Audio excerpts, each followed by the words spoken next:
తెలంగాణ నుండి ఆంధ్ర వరకు ఆమె పేరు మారుమోగుతోంది. సోషల్ మీడియాలో ఎక్కడ చూసినా ఆమె వీడియోలో దర్శనమిస్తున్నాయి. ఎవరి నోట విన్నా ఆమె పేరే వినిపిస్తోంది. సామాన్యుల దగ్గర నుంచి సెలబ్రిటీల వరకు ఆమె ఫుడ్ కు ఫ్యాన్స్ అయ్యారు. ఏకంగా ఆమెకు సీఎం రేవంత్ రెడ్డి కూడా అండగా నిలబడ్డారు.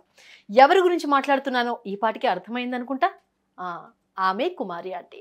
రోజు ఏదో విధంగా వార్తలో వైరల్ అవుతూ వస్తోంది.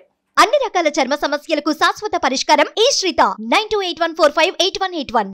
సోషల్ మీడియా పుణ్యమా అని కొన్ని రోజుల్లోనే కుమారి ఆంటీ ఫుడ్ కి మంచి క్రేజ్ వచ్చింది. ఏ స్ట్రీట్ ఫుడ్ కి లేని క్రేజ్ కుమారి ఆంటీకి వచ్చింది. అతి తక్కువ ధరకే రుచికరమైన ఫుడ్ అందిస్తూ మంచి పేరు తెచ్చుకుంది.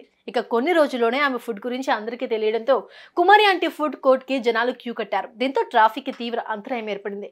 ఇక ట్రాఫిక్ పోలీసులు ఆమె హోటల్ అక్కడి నుంచి తీసేయాలని ఆదేశించగా విషయం తెలుసుకున్న సీఎం ఆమెకు అండగా నిలిచారు.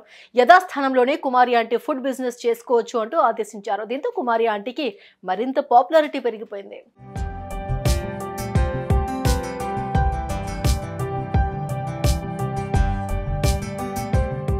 ఇక అప్పటి నుంచి యూట్యూబర్లతో పాటు కొన్ని మీడియా సంస్థలు కూడా ఆమె ఇంటర్వ్యూల కోసం పోటీ పడుతున్నారు. ఈ క్రమంలోనే కుమారి ఆంటీ ఓ ఇంటర్వ్యూలో మాట్లాడుతూ పలువురు టాలీవుడ్ సెలబ్రిటీలు కూడా తన ఫుడ్ స్టాల్ నుంచి కర్రీస్ తీసుకెళ్లారని తెలిపింది. గత 13 ఏళ్లుగా ఆమె ఈ వ్యాపారం చేస్తున్నారని, హోటల్ పెట్టక ముందు ప్రముఖ సింగర్ హేమచంద్ర ఇంట్లో వంట మనిషిగా చేసినట్లు చెప్పుకొచ్చారు Kumari aunty. Young tiger NTR Ali కూడా తన కస్టమర్సేనని, తన ఫుడ్ స్టాల్ నుంచి కర్రీస్ తీసుకువెళ్లేవారని చెప్పింది.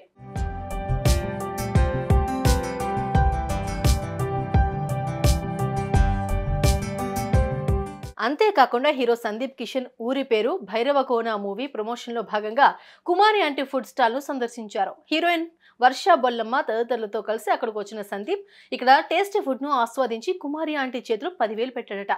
ఈ విషయాన్ని ఆమె స్వయంగా చెప్పుకొచ్చింది.